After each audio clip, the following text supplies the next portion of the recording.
चतुश्लोकी जो है गीता सुना रहा हूँ, और गीता के अंतर्गत ही आदमी का जीवन शुरू होता है और शुरू होकर के अंत भी हो जाता है। जो चतुश्लोकी गीता मैं आपको बता रहा हूँ, बहुत सुंदर। क्या बोलते हैं? कर्मण्येवाधिकारस्ते मा फलेषु कदाचन मा कर्म फल हेतुर्भूर्मा ते संगोस्तु कर्मणि। बोलते हैं देखिए, हमारे पूर्वजों के द्वारा जो कमाया हुआ ये आशीर्वाद स्वरूप हमें मिला हुआ है सब कुछ, ये उनका आशीर्वाद है। लेकिन हमको अपने जीवन यापन करने के लिए खुद हाथ पैर मारना चाहिए, कमाना पड़ेगा। पूर्वजों को दिया हुआ हम कितने दिन खा सकते हैं? ये तो उनका आशीर्वाद है, वो हमें दे करके गए हैं। लेकिन अपने खाने के लिए, अपने शान शौक के लिए आदमी को मेहनत करते रहने चाहिए। फिर दूसरा श्लोक क्या आता है?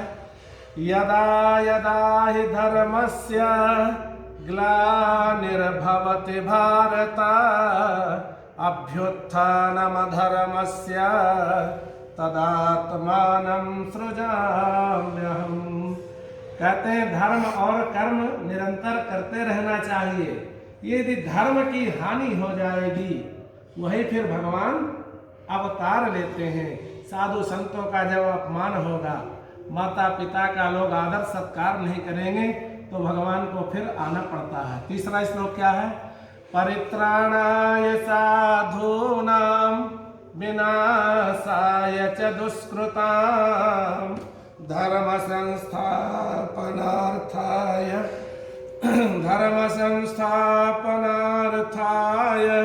संभवामि युगे युगे।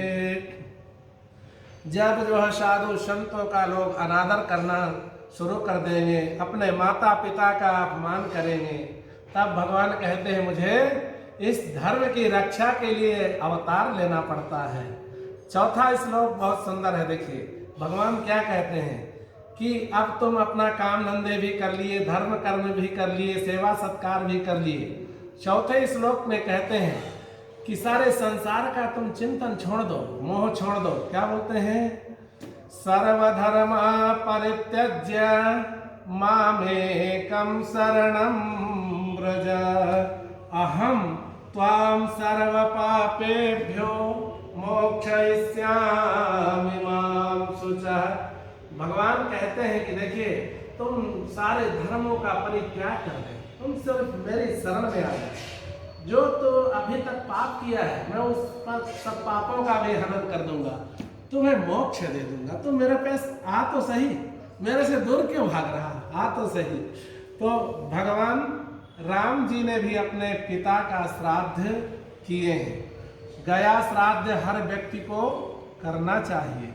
अभी हम बात कर रहे थे भैया से कि गया जी में आपके 1000 पीढ़ियों का नाम वहाँ मिलेगा, लिखा रहता है ग्रंथों में। तो भगवान राम भी जब वो वन को चले गए थे तो उनके पिताजी का स्वर्गवास हो गया था।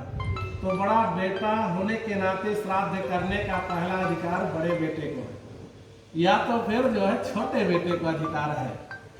तो जब उनका शरीर स्वर्ग को गया तो उनके छोटे बेटे जो थे शत्रुघ्न जी, उन्होंने श्राद्ध इत्यादि जो किए। भगवान राम आए तो गया जी का श्राद्ध करना पड़ता है। तो पति पत्नी वो गया श्राद्ध के लिए वहाँ गए, और हरि लीला देखिए सुंदर। सीता माता को वहाँ बैठाल दिए और बोले मैं श्राद्ध की सामग्री व्यवस्थित करके आता हूँ और पिताजी का श्राद्ध करेंगे। और वो श्राद्ध की सामग्री लेने चले गए, और इतने समय में वो तिथि पूर्ण होने वाली थी जिस तिथि में उनका श्राद्ध होता था। तो दशरथ जी प्रकट हो गए और बहू से कहने लगी मुझे भूख लगी है, जल्दी मेरा पिंड दे दो खाने के लिए। वो बोले आपके बेटे अभी श्राद्ध की सामग्री लेने गए हैं पिताजी, थोड़ा इंतजार कर लीजिए। बोले मैं इंतजार नहीं कर सकता। क्यों? तिथि पूर्ण होने वाली है। शास्त्र तो ये कहता कोई भी व्यक्ति अपने पूर्वजों के निमित्त दान पुण्य कर सकता है, स्त्री हो या पुरुष हो, भाव होना चाहिए। फिर बोलते हैं ना, रामायण भी क्या बोलती, जाके रहिया भावना जैसी देखे तिन तैसे। भाव होना चाहिए भगवान के दर्शन के लिए, अपने माता पिता के दर्शन के लिए भाव होना चाहिए। वो कहीं नहीं जाते, वो हम सब लोगों के बीच ही रहते हैं। यदि आप भाव से दर्शन करेंगे तो आपको जरूर पिताजी दर्शन देंगे। सीता माता को दर्शन दिए, दशरथ जी प्रकट हो गए। वहाँ पे फल्गु नदी है, फल्गु नदी में सारे पितरों का निवास बताया गया है। उस नदी से दशरथ जी प्रकट हो गए कि बहुरानी तिथि पूर्ण होने वाली है और अभी आप मुझे ये पिंड नहीं दोगे तो मुझे नहीं मिलेगा, क्योंकि तिथि में ही दिया जाता है। वो कह रहे आपके बेटे आ रहे हैं। बोले नहीं, उनको विलंब हो जाएगा, आप मुझे कुछ खाने के लिए दो। बहू बोली मेरे पास तो पिताजी कुछ भी नहीं है। तो बोले ये बालू है, तुम बालू का पिंड भाव से बना के मुझे दे दो, मैं खा लूँगा, ग्रहण कर लूँगा। तो सीता माता ने बालू का पिंड बना करके दशरथ जी के हाथ में रख दिए हैं। आज भी जब हम लोग गया जी जाते हैं तो दशरथ जी का हाथ ऐसे उठा हुआ है और उसमें एक पिंड रखा हुआ है। ये बहुत यथार्थ दर्शन है, सब लोग दर्शन कर सकते हैं आज भी वहाँ फल्गु नदी। अब इधर भगवान राम का प्राकट्य होता है और सीता माता कह रही कि पिताजी प्रकट हुए थे और श्राद्ध का उन्होंने पिंड मेरे से ले लिए। मैं बोली मेरे पास कुछ नहीं।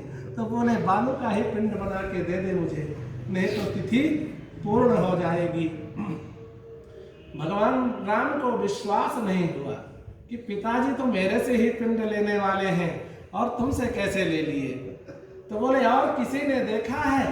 तो पंडित जी बैठे थे, तिलक छापा लगाए हुए बढ़िया से। बोले ब्राह्मण देवता से आप पूछ लीजिए। ब्राह्मण देवता सोचे अभी बिना दान दक्षिणा का पिंड हो गया, कुछ मिला नहीं, और वो झूठ बोल दिए कि भाई अब तो दान दक्षिणा मिलने वाली है, जजमान तो अब आया है, पहले तो ऐसे हो गया। तो झूठ बोल दिए, बोले मैंने नहीं देखा कि आपके पिताजी प्रकट हुए थे। उसी समय ब्राह्मण को सीता मैया ने श्राप दे दिया कि ब्राह्मण के पास कितनी धन संपत्ति हो जाए, तुम आजीवन अतृप्त ही रहोगे, धन की ही लालसा करते रहोगे।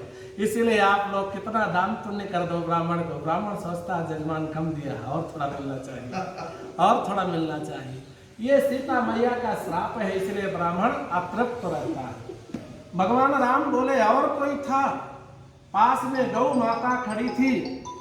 तो बोले ये गौ माता थी यहाँ पे, गौ माता थी यहाँ पे। गौ माता सोची कि मुझे पिंड खाने को मिलेगा, अभी तो कुछ मिला नहीं, तो बालू का पिंड खिला दिए अपने पितरों को ही, कुछ पिंड खाने को मिलेगा, इसलिए वो झूठ बोल दिए कि नहीं, मैंने नहीं देखा कि आपके पिताजी प्रकट हुए थे। गौ माता को भी सीता मैया ने श्राप दे दिया कि तुम धर्म की देवी होकर के झूठ बोलती हो और मेरी सहायता नहीं कर रही हो, मेरी बात नहीं मनवा रही हो, श्राप दे दी। बोले तुम्हारा देखिए मुख, जिस मुख से तुम झूठ बोलती हो, गऊ का मुख कभी भी नहीं पूजा जाता, उसकी सींग पूजनीय है, उसके कान पूजनीय है, उसके पैर पूजनीय है, उसका पेट पूजनीय, उसकी पूंछ पूजनीय है, लेकिन मुख कभी भी पूजनीय नहीं है। पूरा संसार बोले तुम्हारी पूजा करेगी, लेकिन तुम खाओगी क्या? गौ को आप छोड़ दीजिए, देखिए कचरा खाएगी, विष्ठा खाएगी, है, जबकि सारे देवी देवताओं का वास है। गाय का हम लोग दान करते हैं तो कैसे करते हैं? उसकी पूंछ पकड़ करके हम दान करते हैं। तो गौ माता को श्राप दे दिए सीता मैया। बोले और कोई था? पास में कौवे थे। क्या श्राप था? उनको श्राप, वो जो झूठ बोल दी कि मैंने नहीं देखी, कि श्राप दे दिए। अब बोले और कोई था? कौवे खा रहे थे पिंड सभी। कौवा सोचा कि अभी भी देखो मुझे इनके नाम का तो पिंड मिला नहीं, उसने भी झूठ बोल दिया कि मैंने नहीं देखा कि आपके पिताजी प्रकट हुए। सीता मैया बोले कि ये धर्म के प्रचारक यही सब झूठ बोलेंगे तो भरोसा कैसे करेंगे लोग। उनको भी श्राप दे दिए। पक्षियों में सबसे होशियार कौन है? कौवा है। कौवा से ज्यादा होशियार कोई पक्षी नहीं, लेकिन वो खाता क्या है? कीड़े मकोड़े, विष्ठा इत्यादि खाता है। बोले और कोई था? बोले ये नदी है, आप नदी से पूछ लीजिए। नदी सोची कि इन्होंने मुझे तो कुछ खाने को दिया नहीं, अपने पिताजी को ही दिया है, वो भी बालू का पिंड दिए हैं। तो नदी भी झूठ बोल दी कि मैंने नहीं देखा कि आपके पिताजी प्रकट हुए थे। सीता मैया सोची ये क्या हो रहा है, नदियों की लोग पूजा करते हो, नदी झूठ बोल रही। उसी समय श्राप दे दिए कि कहीं तो आप ऊंची रहोगी पहाड़ टाइप, अब कहीं थोड़ा पानी रहेगा। तो आज भी फल्गु नदी जब हम दर्शन करते हैं तो थोड़े जगह में पानी है, थोड़े जगह में पहाड़ है, फिर थोड़े जगह में पानी है, फिर थोड़े जगह में पहाड़ है। नदी को श्राप दे दिए। बोले और कोई था, तो बोले पीपल पेड़ खड़ा है, बट वृक्ष का पेड़ खड़ा था। बट वृक्ष ने हाथ जोड़ करके भगवान राम से बोले मैंने दर्शन किया, आपके पिताजी प्रकट हुए थे। उसे समय सीता मैया ने उनको आशीर्वाद दिया कि श्राद्ध के कार्य में जब तक आपके वृक्ष के नीचे श्राद्ध नहीं होगा तब तक कार्य सफल नहीं होगा, आपकी छत्र छाया निरंतर बनी रहे। इसलिए हम लोग भी देखे पीपल के पत्ते लेके आए हैं ताकि श्राद्ध कार्य सफल हो। पीपल में भगवान नारायण का वास होता है, भगवान नारायण की छत्र छाया निरंतर मिलती रहे। जिस व्यक्ति का श्राद्ध पीपल वृक्ष के नीचे होता है वो व्यक्ति भगवान में लीन हो जाता है, वो व्यक्ति कभी भी भूत प्रेत नहीं बनता है। अच्छी योनि को, अच्छे योनि मतलब जैसे हम लोग बोलते हैं साधु संत महात्मा राजा मंत्री इत्यादि सांसद हैं, सब बड़े बड़े पोस्ट में जन्म होगा, उसका बड़े कास्ट में जन्म होगा। तो ये आशीर्वाद दे दिए पीपल की छत्र छाया ही के नीचे श्राद्ध सफल होगा। बोले और कोई था, भाई उधर तो 4 लोगों के ओट पड़े हैं। बोले और कोई था, आम का पेड़ खड़ा था, उसने भी बोला कि मैंने देखा है आपके पिताजी प्रकट हुए थे। भगवान राम को थोड़ा फिर भरोसा होने लगा। सीता मैया ने आम के वृक्ष को भी आशीर्वाद दिया कि तुम फलों में सबसे बड़े फलों का राजा होगा, और जो भी यज्ञ कार्य होगा पितृ कार्य होगा जब तक तुम्हारे पंच वो पल्लो नहीं लगाए जाएंगे तब तक वो कार्य सफल नहीं होगा। इसलिए हम गेट में भी बंधनवार आम के पत्तों का बनाते हैं, कलश में भी आम के पत्ते रखते हैं। हवन के लिए हम लकड़ी लेके आते हैं, चाहे छोटी लकड़ी लेके आए, लेकिन होम में डाली जाती है ताकि कार्य सफल हो। आम को भी वरदान मिल गया सीता मैया के द्वारा। बोले और कोई था, पास में तुलसी पौधा था, तुलसी वृक्ष था खड़ा हुआ। तो बोले आपको विश्वास नहीं है, तुलसी मैया से पूछ लो। तुलसी मैया बोली मैंने देखा है आपके पिताजी प्रकट हुए थे, पिंड सीता मैया ने हाथ में दिए हैं बालू का, मैंने देखा है। उस समय से देखिए जीवात्मा को नारायण में लीन हो जाता है व्यक्ति जब जाता है तो तुलसी चढ़ाई जाती है। जिंदे में किसी को कोई तुलसी चढ़ाता है? तुलसी तो देवी है, नारायण की गृहिणी है। और जो जीवात्मा होता है उसके तस्वीर में फोटो में भी तुलसी चढ़ाई जाती है, तुलसी माला, क्योंकि वो नारायण में लीन हो चुका है, इसलिए तुलसी जी चढ़ती है। भगवान अपने में लीन कर लेते हैं, इसलिए तुलसी मैया को भी आशीर्वाद मिला कि जब तक कोई प्रसाद भोग लगाया जाता है तुलसी जी नहीं अर्पण किया जाएगा, कोई ग्रहण नहीं करेंगे। देवताओं में तुलसी जी चढ़ाई जाती है। जो व्यक्ति का श्राद्ध किया जाता है उसको आप तुलसी की माला चढ़ा सकते हैं, क्यों? वो नारायण भगवान में लीन है। इसलिए श्राद्ध की प्रथा है, हम गया जी जाएं तो वहाँ पे स्नान करें और पितरों को अपने श्राद्ध करें, दान पुण्य करें, पिंड दान करें, और आपके 1000 वर्षों का वही खाता वहाँ रहता है। आप जाएंगे अपने सब पूर्वजों के नाम आपको वहाँ मिलेंगे। जैसे आपके पहले की पीढ़ी गई है वो सबका नाम लिखा आते हैं, अब कोई जाएगा तो उस सब परिवार का नाम लिखा, वो खुद पूछते हैं और नाम लिखा जाता है वहाँ। तो पितरों को पहुँचाया जाता है कहाँ? फल्गु नदी में। भगवान साक्षात नारायण वहाँ पे निवास करते हैं, इसलिए गया श्राद्ध का विशेष महत्व है। गया जी जरूर जाना चाहिए। तो अभी भगवान का संकीर्तन करते हुए हरि अनंत हरि कथा अनंता, कहीं सुनाहि बहु विधि सब क्षमता। सीताराम चरण रति मोरे अनुदिन बढ़ाओ अनुग्रह तोरे।